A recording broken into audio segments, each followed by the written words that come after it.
প্রকৌশল খাতের বর্তমান সংকট এবং এই সংকট নিরসনের ডুয়েট শিক্ষার্থীদের 4 দফা দাবির পক্ষে যথাযথ যুক্তি তুলে ধরার চেষ্টা করব আজ।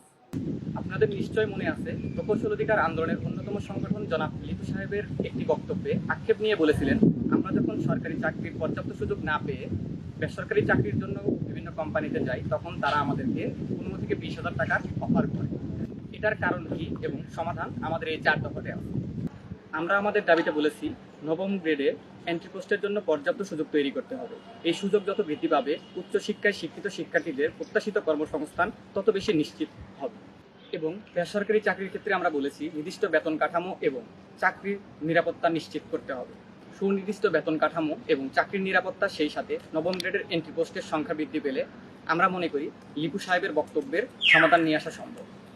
আমরা আমাদের 4 দফা দাবির মধ্যে আরেকটি দাবি উল্লেখ করেছি যে 5টি প্রকৌশল বিশ্ববিদ্যালয়ের সমন্বয়ে প্রকৌশল সেক্টরের নিয়োগের ক্ষেত্রে আলাদা স্বতন্ত্র প্রতিষ্ঠান গঠন করা।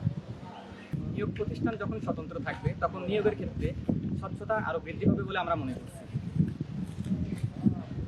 এর ফলে প্রকৃত মেধার মূল্যায়ন এবং সেই সাথে উচ্চশিক্ষায় শিক্ষিত শিক্ষার্থীদের প্রত্যাশিত কর্মসংস্থান নিশ্চিত হবে।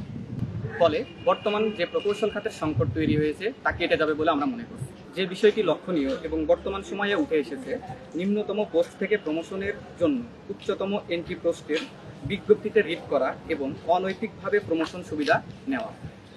এর ফলে উচ্চশিক্ষার পরও পর্যাপ্ত নিয়োগ বিজ্ঞপ্তি পাওয়া যায় না। এটার সমাধান লক্ষ্যে আমরা আমাদের দাবিতে বলেছি, মেধা, অভিজ্ঞতা এবং যোগ্যতার ভিত্তিতে পদোন্নতি নিশ্চিত করতে হবে। কিন্তু এই পদোন্নতির ক্ষেত্রে সকল স্টেক হোল্ডারদের সমন্বয়ে ন্যায়সঙ্গত এবং সর্বজন স্বীকৃত নীতিমালা প্রণয়ন করতে হবে।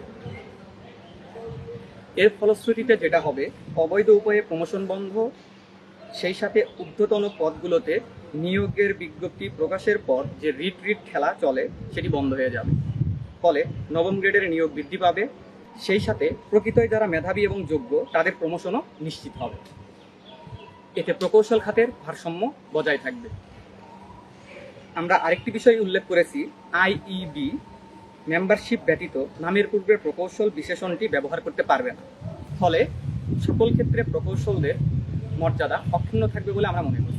আমরা প্রকৌশল খাতের সমস্যা সৃষ্টি নয়, বরং সমাধানের লক্ষ্যেই দাবি জানিয়েছি। ধন্যবাদ ভিডিওটি শেষ পর্যন্ত দেখার জন্য। আসসালামু আলাইকুম।